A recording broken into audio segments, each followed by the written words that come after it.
This is a Hummer H2. It is the single most embarrassing vehicle a human being can drive on today's roads. And in this video, I'm gonna show you why. Now, before I get started, I wanted to tell you how I got this Hummer. I've rented it through Turo, which is this service I love that lets you rent other people's cars instead of normal, boring rental cars. Now, Turo has given me a budget to rent cars, and here in Florida, where I've come to shoot some videos, there's an amazing selection of BMWs, Maseratis, Mercedes, Porsches. But I said, I want something more ridiculous. So I got an H2. Now, I rented this H2 thinking it was the most embarrassing vehicle you could drive around on today's roads, and I've spent 3 days driving it hundreds of miles around Florida, and I've reached one conclusion. I was right. It is the most embarrassing vehicle you can drive around on today's roads. Now, to hear more of my experience driving this hilarious thing throughout Florida for a few days, click the link below to check out my column on autotrader.com/oversteer. Right now, I'm going to give you a little tour of the H2. The main reason it's so embarrassing is that the Hummer H2 was aimed at people who thought the real Hummer was cool, but they couldn't quite afford one. So it was a real Hummer in styling, sort of, and not in capability. Imagine a car that looks like a Ferrari, but drives like the cart in the airport that carries people to their gates. With that said, I want to clear up one myth about this vehicle. It's a common misconception to say that the H2 was just a Hummer body on a Chevy Tahoe chassis. That's not really true. In fact, the Tahoe was built in Texas, while the H2 was built in Indiana, in AM General's facility right next to the original military Hummer. And its frame is special. The front part comes from the heavy-duty General Motors pickup. The rear is from the Tahoe. But the middle section was built uniquely for this vehicle to give it extra ground clearance for off-roading. So in other words, the H2 is not just a Tahoe with a different body. But that doesn't mean it's not full of hilarity. Because it is. For example, the real Hummer, the H1, had these giant hoops in front that were part of the chassis and the frame, and they were used when you airdrop the Hummer into combat to tie it to helicopters and to drop it off airplanes. This thing also has the hoops in front, except they're not tied down to anything. They're just for style. They sit there on the hood. There's more hilarity with the wheels. Now, the original H1 had a central tire inflation system, so the tires could be inflated or deflated with the push of a button up front.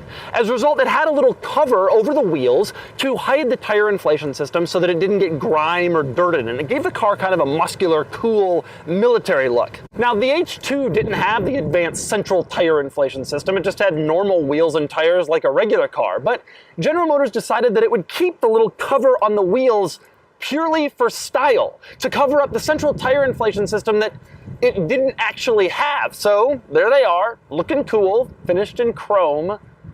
I've also always loved these side steps. Now, General Motors took great care to give this thing more ground clearance and better off-road capabilities than the Tahoe. And then they added these side steps to every H2, which probably steals 6 inches of that ground clearance right back. And then there's the fact that no vehicle in the world spends so much time reminding you and others what you're driving.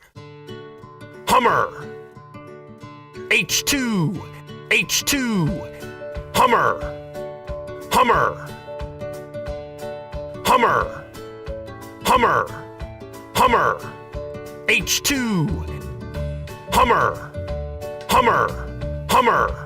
Here's another interesting thing about this vehicle. Despite the fact that it's approximately the same size as a regulation soccer goal, it has probably the worst door-to-window ratio of any automobile ever produced. The result is, even though it's huge and massive and enormous, you can't actually see out of it all that well. And it doesn't get any better on the inside. Speaking of visibility, here's another interesting Hummer fact. For some reason, the rear window doesn't go all the way to the sides of the vehicle. In fact, it doesn't even really come close. It stops about a foot short on both sides. It's like the designers looked at the thing and thought, yeah, we could give them more visibility, but nah. So what's the all-important thing on the outside of the car that's keeping us from that extra visibility? There's a couple of plastic things that look like vents, but actually they're fake, which when you think about it is a pretty reasonable decision. I mean, do you give them extra visibility so they can see more, or do you put on fake plastic vents for style?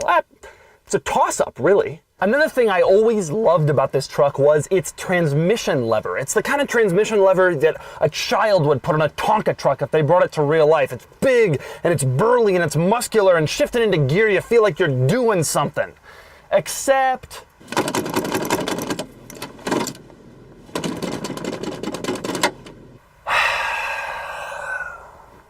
another wonderful piece of H2 design is the windshield. Now, they decided to give it an upright windshield to match the mean, burly look of the original one, and not a sloped windshield like every single other car on the market, which seems fine and normal until you encounter bugs. Its upright design just catches every single bug that comes toward it. I'm driving around in my own personal bug cemetery. One of my favorite hilarious design details from inside the Hummer, aside from the ridiculously cheap-looking mid-2000s GM plastic, is the button placement. This entire panel is devoted to 3 OnStar buttons, just 3 buttons. And those 3 buttons are larger than every single stereo button combined. And don't even get me started on why the trailer button is so big and so prominent directly next to the driver. I don't know who laid this thing out, but they did so with approximately the logic of airplane crash debris. With that said, and despite all the hilarious details about the H2, there's one little detail that I happen to love. On the driver's side door panel, next to the switches for the heated seats and the mirrors and the door locks, you can put all of the windows up or down with the push of just one button. Why don't all cars have this feature? It's brilliant. So this thing has some hilarious details, but what about the most important thing, the driving experience? Well, I think that's pretty hilarious too. And here's what I mean.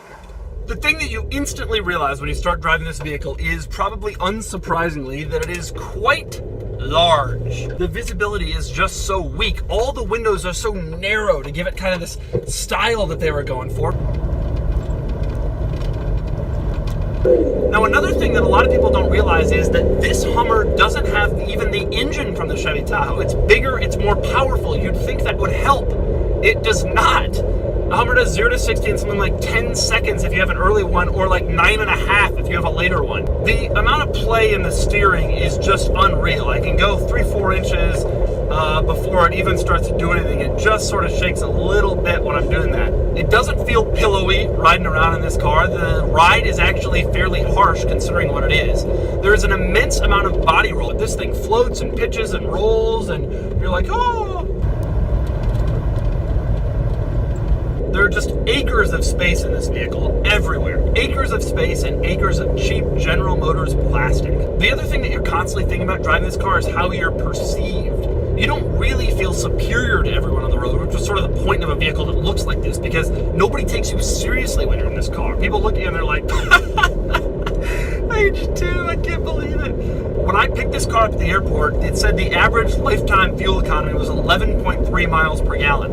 I've done only highway driving in it, and the current average lifetime fuel economy, 11.1 miles per gallon. It went down.